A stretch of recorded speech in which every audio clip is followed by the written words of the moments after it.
Hey, Cico from TopSpeed Motorsports here, coming to you. I'm bringing you one of the newest, freshest builds that we just finished at TopSpeed Motorsports.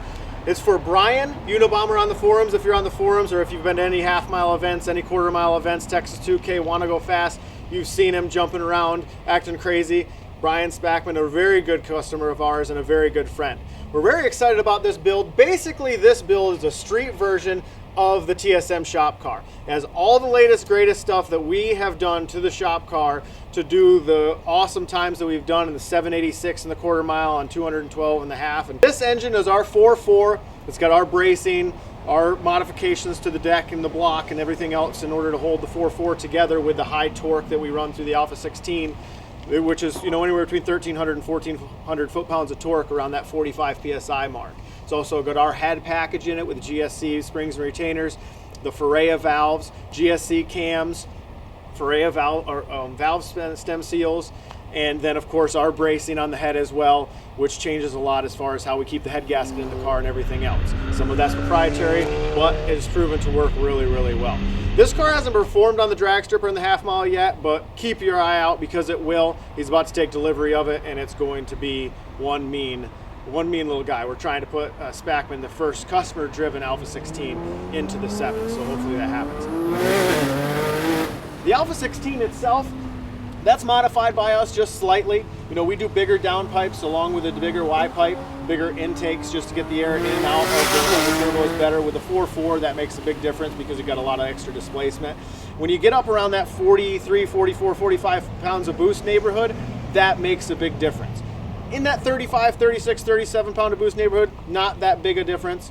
The more boost you run, the more you see that. It also has the Boost Logic new titanium exhaust system on it, which sounds absolutely awesome. They did a great job with that as well.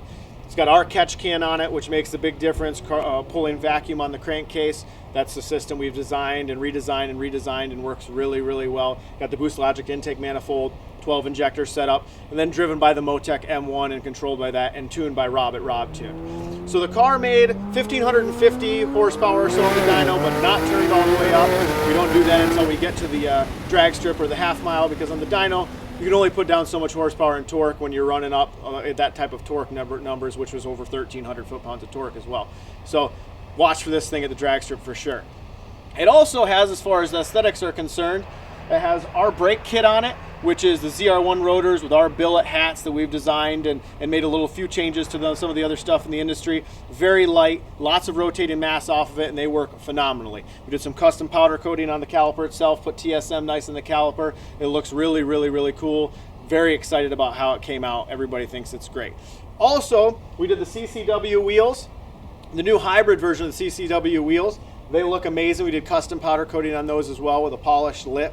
Something a little different in the GT-R world. You don't see necessarily a lot of those. You see a lot of the Volks and things like that, raised wheels. But these, they look a little bit different. They got a little bit more of a Euro style brought into the GT-R. I personally love it. I think it looks really good. We don't want to do a full coilover around the car because it's going to be drag race and it's going to be done at the half mile, and some of the full coilovers don't work quite as well. We didn't want to do a full drag shock because then the car doesn't ride quite as well, and he drives this thing almost every single day. But we didn't want to go with a road race style suspension because that's going to hurt it in the half mile and hurt it in the quarter. So that factory shock with the KW sleeve, it works really well. We did a little something different. Instead of going wingless on this car, we did the T1R carbon drag wing. Very, very aggressive for a street car. I think it looks awesome. Again, something different. Brings it in like the wheels. Something that just kind of ninja kicks you in the side of the head. Really works good, looks good going down the road, makes you look twice. We think it looks amazing. Shep did the transmission. Got the Dodson gears in there. Dodson Extreme set, all 6. And the Dodson Pro Max. The 1111 plate in the clutch. Also has the billet drop gears and basically everything else you can throw at the transmission just to keep that torque at bay and to try to hold it and put that tire to the ground. Got a 20-inch Nitto set up on it. Went with that versus the 888s just because the rear tire is a little bit taller. Works really well as far as the street's concerned. 888s work really well as well, but this is a 28-inch tall tire and we find that it makes just a little bit better traction on the street.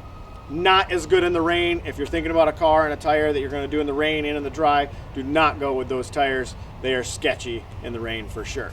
So this is Spachman's new build, 2015. He is stoked to get it. We can't wait to go with him to the Florida half mile, then the Texas 2K.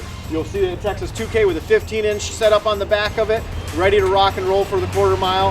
And hopefully this thing's gonna put down some mean times.